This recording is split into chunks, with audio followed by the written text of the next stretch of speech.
Le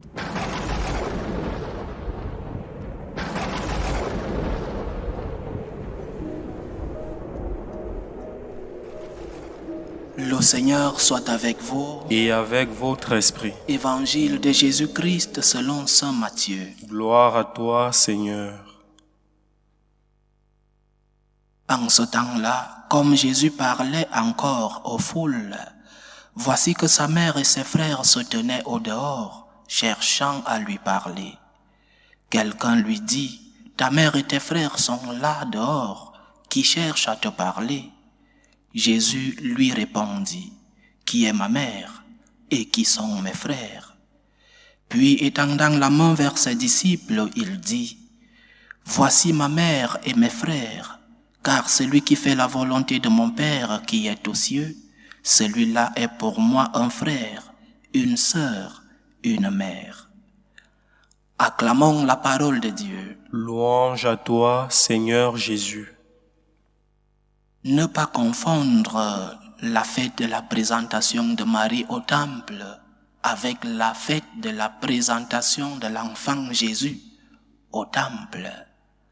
La présentation de l'enfant Jésus au temple se passe 40 jours après Noël, après la naissance du Seigneur, comme tradition juive.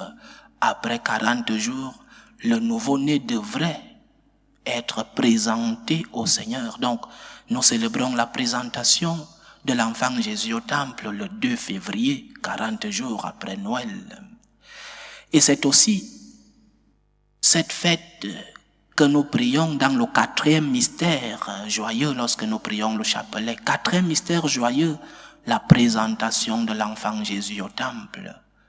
Et ne pas confondre cette fête avec la fête que nous célébrons aujourd'hui, la fête de la présentation de la Vierge, cette fois-ci au temple, comme juive, naissante d'une famille juive, elle est présentée aussi au temple, 40 jours après sa naissance, des mains de ses parents, Saint Joachim et Sainte Anne, comme notre Seigneur a été présenté au temple, des mains de ses parents, la Vierge Marie et Saint Joseph. Une fois nous avons éclairé cette confusion qui est parfois dans nos mémoires, parlons de l'enseignement. Dans tous les cas, dans les deux cas, la présentation au temple est pour un juif un jour de consécration. Et cette fois-ci, ce sont les parents qui offrent au Seigneur leurs enfants. Généralement, dans le cas des hommes, cette présentation est accompagnée par la circoncision. Ça c'est généralement, il y a des cas où non, mais généralement, l'enfant mâle est présenté au Seigneur 40 jours après sa naissance, accompagné de la circoncision. Mais dans tous les cas, la présentation représente une offrande, un don que nous faisons au Seigneur. L'enfant est offert à Dieu. Les parents qui ont reçu le don de la vie en eux, les parents remettent parce qu'ils sont conscients que le don leur vient de Dieu. Ils remettent par gratitude ce don au Seigneur. Ils ne veulent pas rester avec ce don. Ils remettent donc entre les mains de Dieu l'offrande qu'ils ont eux-mêmes reçue. Donc, offrande, consécration. Ici en Espagne, du moins dans la paroisse où nous retransmettons ces homélies et cette Eucharistie, lorsque nous faisons des baptêmes, après la célébration, le prêtre invite les parents et les parrains à présenter leur enfant à la Vierge et nous prions un « Je vous salue Marie ».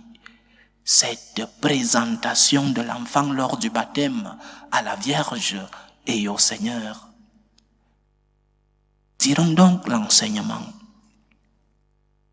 Nous devons nous rappeler chaque jour de notre consécration. Nous sommes tous consacrés par le baptême. Le baptême est le jour où nos parents nous ont remis entre les mains du Seigneur. Le baptême est le jour de notre consécration à Dieu, notre première consécration, parce qu'il y a d'autres consécrations, par exemple dans la vie religieuse. Mais nous devons nous rappeler de cette première consécration, même si nous étions, pour certains, endormis parce qu'ils étaient des bébés. Mais nous devons nous rappeler parce que nos parents nous l'ont rappelé, nous aussi. Parce que ne pas se rappeler de son baptême, ce n'est pas se rappeler à qui on appartient.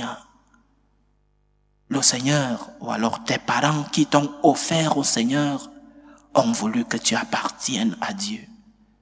Et lorsque tu te rappelles de ton baptême, de ta consécration, tu te rappelles que tu n'es de personne d'autre que de Dieu. Tu te rappelles que ton seul propriétaire, c'est Dieu. Tu te rappelles que ton maître, le seul, c'est Dieu lui-même. Et cela t'amène à ne pas vivre comme les enfants du monde. Cela t'amène à te comporter cohéremment, à te comporter comme celui à qui tu appartiens te demande de te comporter. Rappelons-nous de notre consécration, rappelons-nous de notre baptême. Notre baptême doit être dans nos pensées et sous notre regard. Sinon nous vivrons loin de la réalité même à qui nous appartenons, Dieu lui-même. Donc, premier enseignement de cette fête de la présentation de la Vierge Marie au temple, rappelle-toi de ta consécration. Tu n'appartiens à personne d'autre qu'à Dieu. Tu es une possession de Dieu. Rappelle-toi de cela. Rappelle-toi que Dieu est ton seul maître et que tu ne dois de compte à personne d'autre qu'à Dieu. Et le deuxième enseignement, une fois que nous nous sommes rappelés du jour de notre consécration, nous devons aussi offrir les nôtres au Seigneur. Nous devons aussi éduquer les nôtres vers le chemin du Christ. Est-ce que nous prions encore avec nos enfants? Est-ce que nous parlons encore de Dieu à nos enfants? Est-ce que nous rappelons à nos enfants qu'ils sont des consacrés par le baptême?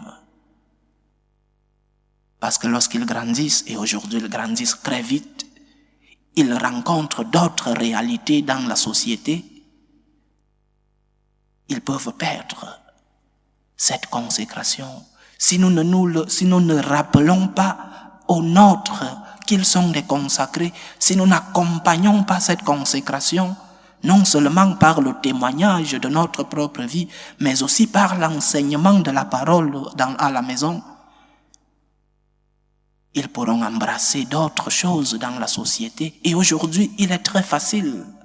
Ils ont des téléphones, ils ont des amis dehors, qui éduquent des enfants spirituellement. Le prêtre, tu dois être le premier évangélisateur de tes enfants. Tu dois être le premier missionnaire de tes enfants. Quand j'étais tout petit, notre maman nous appelait le grand matin à prier. Et le soir, avant de dormir, à prier. Est-ce que cela se fait encore? Est-ce que nous prions encore avec nos enfants?